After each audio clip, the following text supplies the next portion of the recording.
Rico Rodriguez was halfway through his third beer when he leaned across the table at Murphy's Pub and said, "Marcus, you gotta tell them about Tyler Pemberton." The guys from American Legion Post 47 were having our usual Thursday night gathering, 6 former Navy men who'd served our country and now worked the DC defense contractor circuit. "Which story?" I asked, though I knew exactly what Rico meant. "The one where some trust fund kid tried to screw you out of 95 grand and ended up destroying his daddy's company instead." Tom Bradley, who'd served with me on the USS Toledo, grinned and signaled the bartender for another round. "This I gotta hear. I'm Marcus Reed, by the way. 52 years old, 22 years Navy, graduated Annapolis in 2000. Spent most of my service on attack submarines, doing signals intelligence work in places I still can't talk about. Got a Bronze Star for some operations in the Persian Gulf that'll stay classified until I'm dead. These days, I drive a Ford F-150 King Ranch and work in the defense contractor world, building encryption systems that keep American forces safe overseas." "All right," I said, settling back in the booth. "But you guys aren't going to believe how this kid managed to hand me a $50 million company just because he couldn't stand the thought of me getting a performance bonus." The whole thing started on a Tuesday morning. I was in the conference room at Ironclad Systems, briefing 3 Pentagon officials on our latest encryption protocol. Colonel Martinez from Army Cyber Command, Doctor, Patricia Wells from DARPA, and Commander Brooks from Naval Intelligence. Not exactly people you keep waiting. Tyler Pemberton didn't knock. The conference room door flew open like he owned the place, which, technically, his daddy did. This kid strutted in wearing a suit that probably cost more than most of these guys made in a month, looking like he'd just stepped off a yacht. "Dad needs to wrap this up," he announced, not even acknowledging our guests. "I have real business to discuss." Now, 22 years in the Navy teaches you to read situations fast. I'd handled classified briefings with admirals who could end careers with a nod. But this wasn't tactical incompetence. This was deliberate disrespect. Colonel Martinez slowly looked up from his notes. Dr. Wells stopped mid-sentence. Commander Brooks, who I'd actually served with briefly in Norfolk, just stared. These weren't junior analysts. They were decision-makers on a $350 million defense contract, and this pampered brat had just dismissed them like they were interrupting his lunch. "Gentlemen," I said, keeping my voice steady the way they teach you at the academy, "perhaps we could reschedule for tomorrow morning." After they left, stone-faced and clearly unimpressed, Tyler plopped into the head chair like he'd just conquered Europe. The silence stretched until he spoke. "Dad wants to see you in his office. Now." Rico chuckled and shook his head. Kid had no idea who he was messing with. "None whatsoever," I agreed. See, Tyler was Richard Pemberton's son. Richard was the CEO, decent guy, former Army officer who understood how to treat people. But Tyler? 28 years old, Stanford MBA, never served a day in his life, and convinced he was smarter than everyone else in the room. The walk to Richard's corner office felt like a death march. Tyler strutted ahead, probably thinking he'd just pulled off some masterful power play. What he didn't know was that he'd just triggered something that would bring down their entire company. "You gotta understand," I told the guys, I'd been at Ironclad for 17 years. Started there fresh out of the Navy when we were just 12 engineers in a converted warehouse. Back then, Admiral Benjamin Cross was still running things. Tom leaned forward. "I remember Admiral Cross. Good man, old school Navy." "The best," I agreed. Cross understood something Tyler never would, that the people who build the technology should control it, not the suits who inherit it. He'd seen what happened when bean counters took over defense contractors. Good people got shown the door to make quarterly numbers look better. About 10 years back, Admiral Cross had pulled me aside after a company barbecue. We ended up at his house, sitting on his back deck with a bottle of bourbon, talking about the future of the company. "Marcus," he'd said, "I'm writing something special into your contract. That annual bonus you earn, once it pays out, all intellectual property rights for our core encryption suite transfer to you. Legally and permanently." I nearly choked on my bourbon. "Admiral, what are you talking about?" "Protection," he said simply. "For you, for the technology, for everything we've built. Board can't sell it, can't give it away, can't let some incompetent heir destroy it." At the time, I thought he was being paranoid. The company was solid, profitable, growing, but Admiral Cross had survived hostile takeovers and market crashes. He knew storms could come from anywhere. The clause was bulletproof, I explained to my Legion buddies. Cross had his old JAG lawyer write it. As long as I stayed employed, the company kept their crown jewels. But if they ever fired me after the bonus processed, they'd lose everything, Tom finished. Everything. That clause sat dormant for a decade. Every year I'd get my bonus, the IP rights would briefly transfer to me, then automatically revert when I showed up for work the next day. Clean, simple, legal. Admiral Cross called it insurance. But standing outside Richard's office that Tuesday, listening to raised voices through the oak door, I knew Tyler was about to change the game forever. Richard was fighting for his legacy. 6 months earlier, he'd announced a merger with Patterson Defense Systems, a $290 million deal that would make Ironclad the leading cybersecurity contractor on the East Coast. Problem was, that merger depended entirely on the encryption suite I'd built. See, the technology wasn't just software, I explained. It was a complete security architecture. Pentagon had been using our stuff for everything from drone communications to submarine fleet coordination. You can't just replace that overnight. The door opened. Richard looked like he'd aged 5 years in the past month. Tyler bounced in behind me, practically vibrating with excitement. "Marcus," Richard said, not bothering with pleasantries, "we're making some organizational changes." Tyler stepped forward like he was accepting an Academy Award. "Effective immediately, your employment with Ironclad Systems is terminated." He slid a termination letter across the mahogany desk. Clean, professional, final, dated exactly 48 hours before my $95,000 bonus was scheduled to pay out. I picked up the pen and signed without a word. No arguments, no protests, just my signature on the dotted line. Tyler had expected drama, shouting, pleading, maybe some desperate negotiation. Instead, I just stood up, straightened my tie, and headed for the door. "That's it?" Tyler called after me. No speech, no threats. I turned back, looking him dead in the eye. "Good luck with the Patterson merger, son." His confusion was perfect. He had no idea what he'd just done. Rico was grinning now. "And that's when the fun started." "That's when the timer started," I corrected. 48 hours until bonus payment. 48 hours until Tyler learned that trying to save $95,000 was about to cost his family $50 million. So there I was, I continued, taking a sip of my beer, walking out of Ironclad with a cardboard box of my personal stuff, escorted by HR like I was some kind of security risk. 22 years protecting classified submarine communications, and now I'm being walked to the door by a 20-something HR girl who probably couldn't find Norfolk on a map. Tom Bradley laughed. "Man, I've been there. Nothing worse than the perp walk when you know you've done nothing wrong." "But here's the thing," I said. The moment I got home, my phone started buzzing like a submarine sonar during a torpedo run. I'd barely gotten my F-150 parked in my apartment complex when Rico himself called. "Marcus, what the hell happened over there?" Word's already spreading through the network that some punk kid fired you right before the Patterson deal. That's the thing about the Navy community in D.C. We're tight. When someone with my clearance level and track record suddenly becomes available, every defense contractor within 50 miles knows about it before the ink's dry on the termination papers. "Just Tyler being Tyler," I'd told Rico. "Nothing I can't handle. Brother, you built half the encryption systems the fleet runs on. If you're available, I've got 3 projects at Northrop that could use your expertise. Still got your TS/SCI clearance? Current through next year." That was call number 1.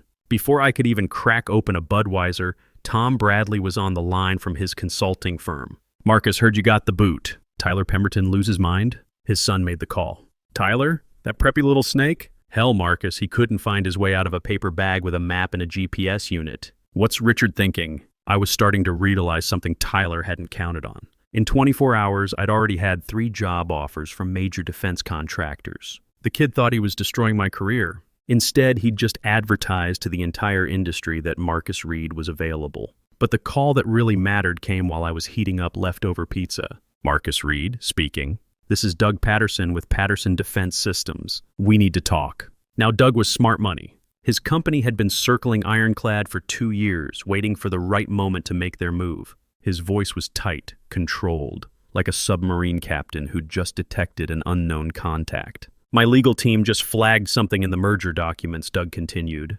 "There's a personnel clause that names you specifically as essential to the technology transfer. Says if you're not with Ironclad at closing, we have the right to walk away." I sat down at my kitchen table, looking at the countdown timer I'd built on my computer. 47 hours, 23 minutes, and 14 seconds until bonus payment. "That's interesting, Doug. Marcus, I'm going to ask you straight. Are you still employed by Ironclad?" "As of 4 o'clock this afternoon, no." The pause stretched long enough for me to grab my bottle of Woodford Reserve, the good stuff Angela had given me for my birthday. My daughter was a junior at Georgetown, studying international relations, Dean's List every semester. That $95,000 bonus wasn't just money to me. It was her spring semester tuition and the final payment on my divorce settlement with Linda. Jesus, Doug finally said. Do they know about the clause? I doubt it. Tyler never read the contracts. Kid's the type who skims executive summaries and lets lawyers handle the details. Marcus, what would it take to bring you on board with Patterson directly? I watched the timer count down another minute. Let me think about it, Doug. Things might be changing in the next day or two. What kind of changes? The kind that make this conversation a lot more interesting. Rico was shaking his head. You didn't tell him about Admiral Cross's clause? Not yet. I wanted to see how desperate they'd get first. The next morning brought news alerts on my phone. Ironclad stock down 8% on merger uncertainty. Some analyst had caught wind of personnel changes and started asking uncomfortable questions about the technology transfer. By the time I finished my morning coffee, Tyler was calling. His voice had lost all its swagger from the day before. Marcus, we need to talk. I'm listening. There seems to be some confusion about your termination. Maybe we were too hasty. I almost laughed out loud. Confusion.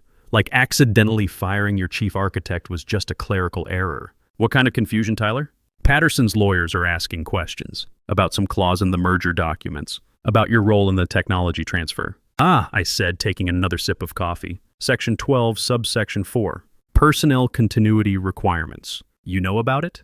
Tyler, I helped write that clause. Patterson insisted on it during negotiations. They wanted assurance that key technical personnel would remain through the integration period. The silence on the other end was beautiful. I could practically hear the wheels turning in his head, trying to figure out how he'd missed something so important. Look, Marcus, maybe we can work something out. Reinstatement, back pay, maybe even a retention bonus. I'm not coming back, Tyler. What do you mean you're not coming back? Marcus, this is your life's work. This is your company. No, I said quietly. This was my company. Now it's just another place where people make bad decisions. I hung up and called my daughter.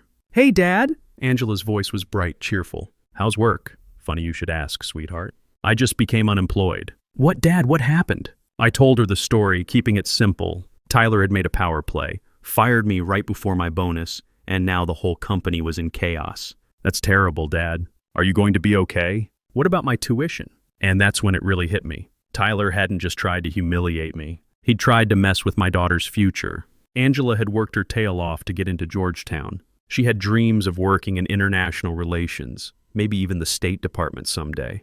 Don't worry about tuition, kiddo. Dad's got it handled. And Angela, I'm proud of you. Not just your grades, but the way you've handled everything with the divorce, with me being deployed so much when you were younger. You turned out better than your old man deserved. Dad, don't say that. You taught me about integrity, about doing the right thing even when it's hard. After I hung up, I sat back and thought about those words. Integrity. Admiral Cross had built that clause to protect integrity.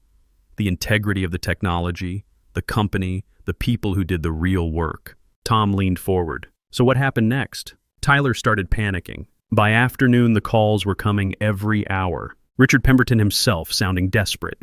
Patterson's lawyers asking pointed questions about intellectual property ownership. Some reporter from Defense Week who'd somehow gotten my number. And you just let them sweat? I let them sweat. I had something more important to do. That evening, I'd driven over to Arlington National Cemetery. Walked down to Admiral Cross's grave, Section 60, not far from where they bury the recent war dead. Stood there for about an hour, watching the sun set over the Potomac. Admiral, I'd said quietly, I think your insurance policy's about to pay off. The guys at Murphy's were quiet for a moment. We all understood that feeling, the weight of responsibility, the knowledge that someone who'd served before us had trusted us with something important. 24 hours to go, Rico said. 24 hours, I agreed. And Tyler still had no idea what was coming. The next morning, I told the guys I woke up to my phone buzzing like a fire alarm. Ironclad stock had opened down 18%. The financial press was having a field day with the story. Tom whistled low. 18%? That's blood in the water. And the sharks were circling.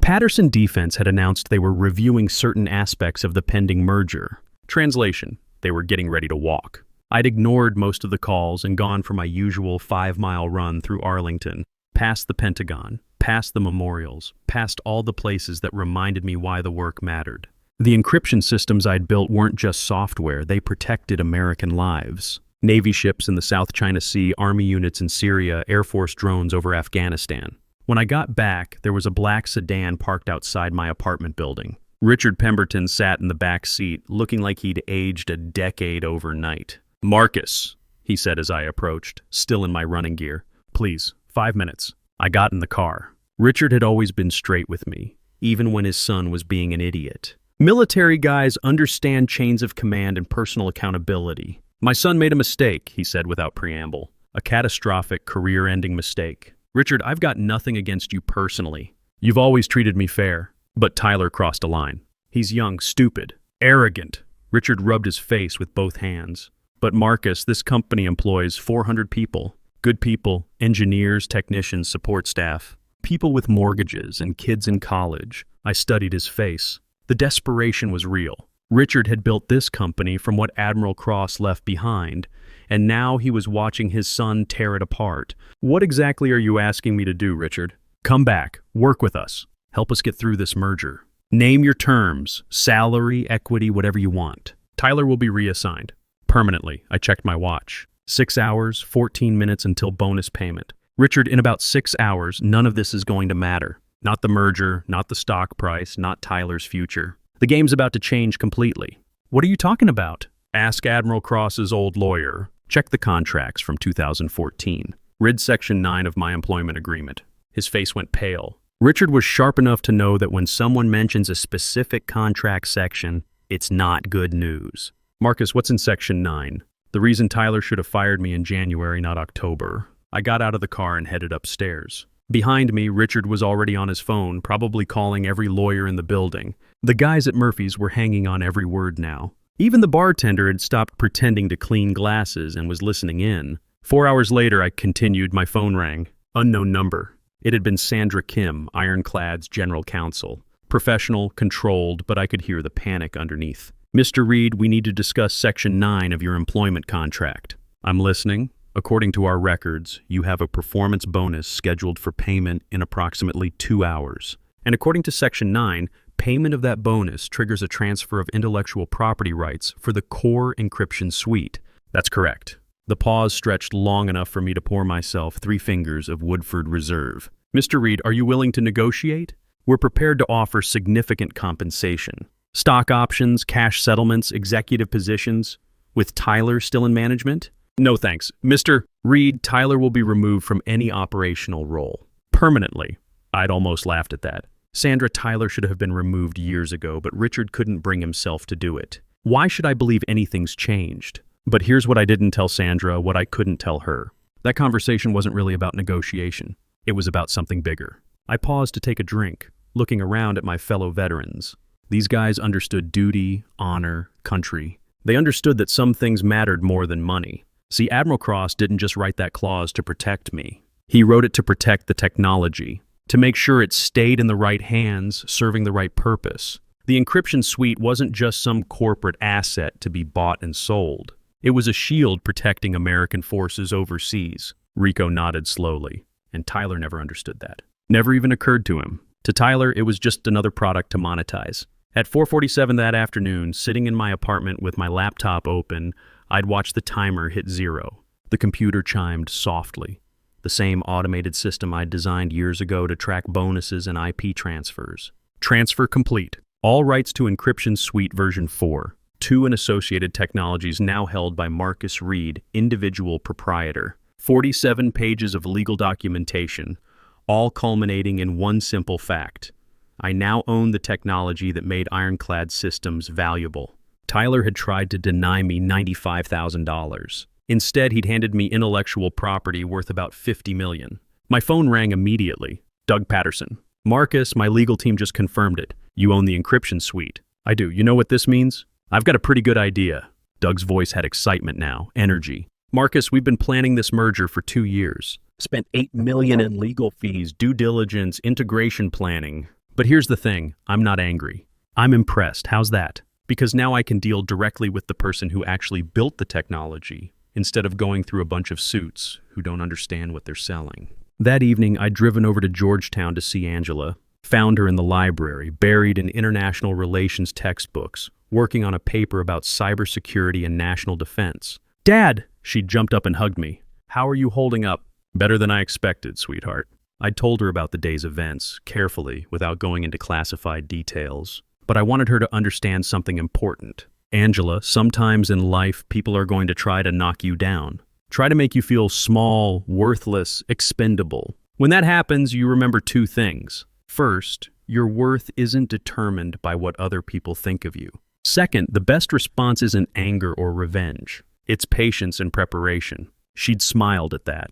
You sound like Admiral Cross. He taught me a lot about planning for the long term. Tom Bradley was grinning now. So what did Patterson offer? Exclusive licensing agreement. Minimum guarantee of $75 million over 5 years. Equity participation. Complete creative control. And Tyler? Tyler called 6 more times that night. Each message more desperate than the last. By the end, he was practically begging. The last message had been the best. Tyler's voice cracking. All the arrogance gone. Marcus, please call me back. My father's career, my future, 400 jobs, it's all falling apart. We can fix this. We can make this right. But some things can't be fixed. Some mistakes have consequences that go beyond apologies and settlements. The next morning, I told the guys the news broke like a tsunami. Defense contractor acquires encryption technology in direct deal, bypasses merger. The headline was trending across every business outlet by 9 a.m.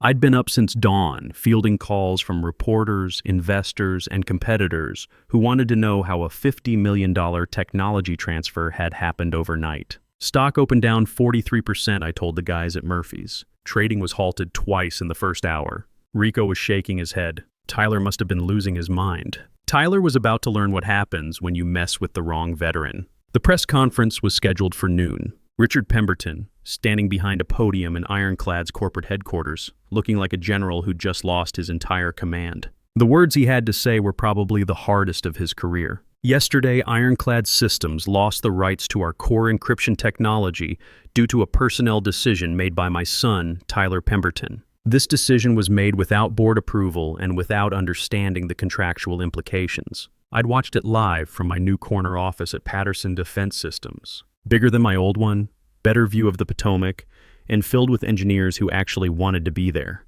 As a result, Richard continued, his voice barely steady, Tyler has been terminated from his position and will have no future role in this company. I want to publicly apologize to Marcus Reed, whose termination was unjustified and has caused irreparable harm to our company and our shareholders. Mr. Reed served Ironclad with distinction for 17 years and deserved far better treatment. Tyler wasn't at the press conference. Word around the industry was that security had escorted him from the building that morning, his company credit cards canceled, his access revoked. Some trust fund kid finally learned that daddy's name only protects you so far. What happened to Tyler after that?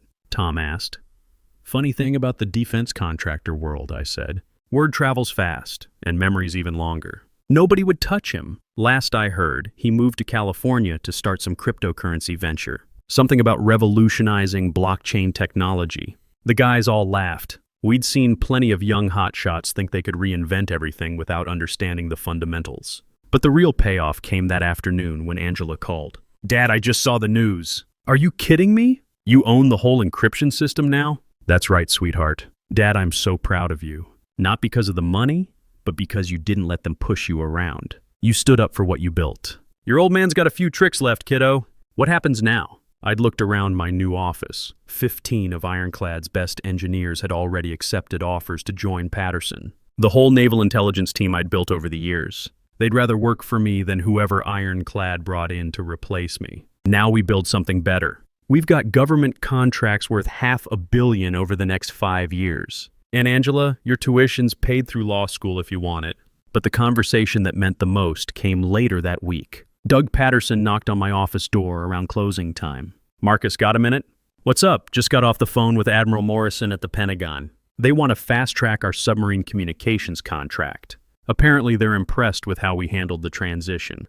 That felt better than the money, better than the equity, better than watching Tyler's world collapse. Knowing that the work still mattered, that American forces would still have the best encryption technology in the world. There's something else, Doug continued. The Admiral wants to establish a scholarship program. Military families, kids whose parents served. He wants you to help run it. I thought about Admiral Cross, about the values he'd tried to protect. About Angela working late in that Georgetown library, pursuing her dreams because her father had been willing to serve his country. I'd be honored. Tom raised his beer. So what's the moral of the story, Marcus? I thought about that for a moment. About Tyler probably sitting in some Silicon Valley coffee shop right now trying to convince investors that his blockchain idea would change the world. About Richard sailing around Martha's Vineyard, wondering where he went wrong as a father. About the 400 Ironclad employees who'd found new jobs because companies like Patterson needed good people. The moral? Read your contracts.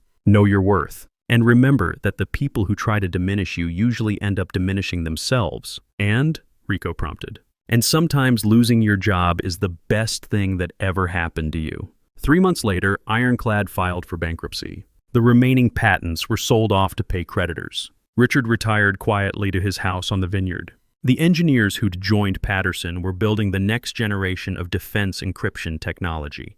But the story doesn't end there. Last month, I got a call from a young Navy lieutenant fresh out of the academy working on submarine communications at Norfolk. His name was Alex Morrison, Admiral Morrison's grandson. Mr. Reed, I'm starting my transition to civilian life next year. I've heard about what you're building at Patterson. Any chance you might have room for another submarine guy? Lieutenant, there's always room for good people who understand the mission. That's the thing about military values. They don't retire when you take off the uniform. Honor, duty, service to something bigger than yourself. Admiral Cross understood that.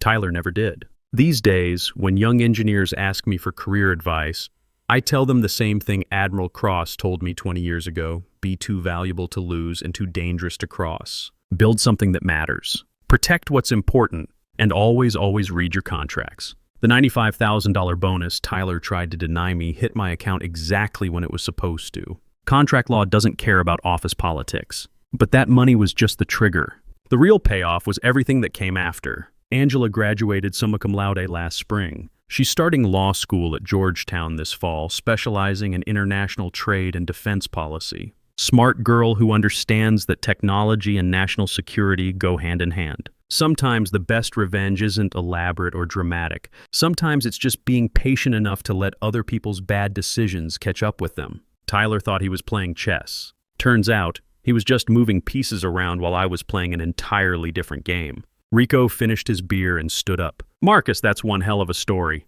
It's not a story, Rico. It's a reminder. Of what?